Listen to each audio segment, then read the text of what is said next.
gentlemen, I'm Sydney. And I'm Natasha. And we're the head scientists of resurrection biology. And we're looking forward to listening to your presentation about resurrecting dinosaurs. Welcome aboard of Resurrection Biology. I'm Dr. Gillespie, and we are going to start this presentation off by showing you guys how we created dinosaurs using ancient DNA. It took a great deal of effort to find fossils that contain suitable dinosaur DNA. We probably spent all morning looking for it.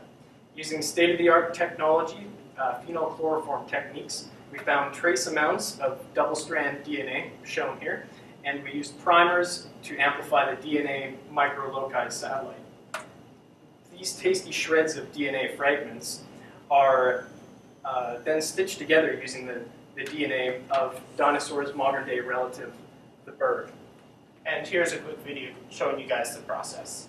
We carefully inserted the recombined DNA into germline reproductive cells of developing embryos. There we go.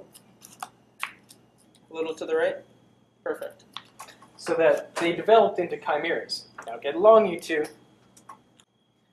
After a few attempts, we were able to create viable offspring rich in the creamy DNA of 100% extinct dinosaur.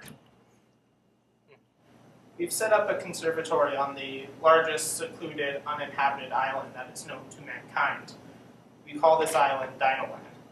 We set up a highly secure perimeter using electric fences and caged areas to ensure the dinosaurs did not escape.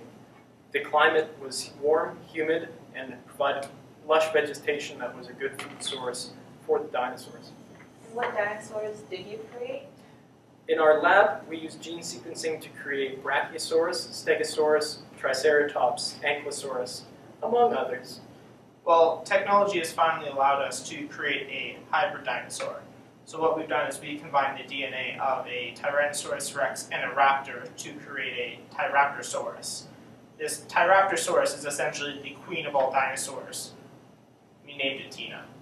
She started out small, playful, and adorable, and she soon became ferocious, super intelligent, and 20 feet tall.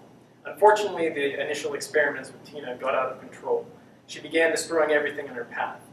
We have some video footage here showing her escape.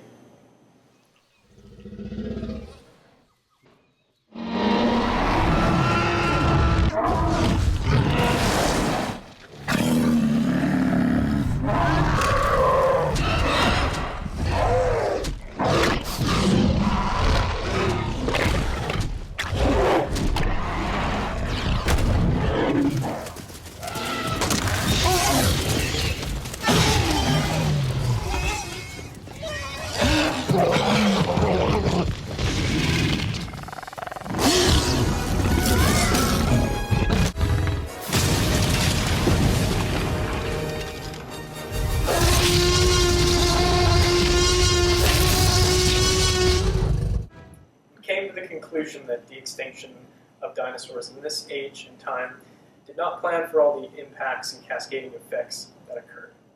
Here are a few things that we should now reconsider before de-extincting a species. Firstly, dinosaurs are extremely dangerous. Secondly, most of the dinosaurs were herbivores and didn't have any predators, so they populated the island quickly. As for Tina, she was top of the food chain. Without any predators or competition, there was no end to her carnage when she escaped and got into the other pens. The few dinosaurs that did survive after her initial destruction eventually died. After Tina ate through her own personal food source, she then moved on to eating other dinosaurs and the vegetation that were required for them to live. On a final point, there is no way of predicting dinosaur behavior from the genetic information that we had. On the surface of things, the idea of creating dinosaurs for zoos and for tourism is a great idea.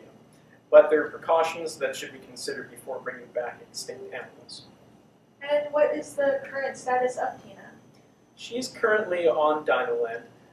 Since we can't bear to kill her, we periodically fly in helicopters that feed her cattle. We expect that she'll live for another 40 years, give or take a decade. Thank you, gentlemen. Thank you for your time.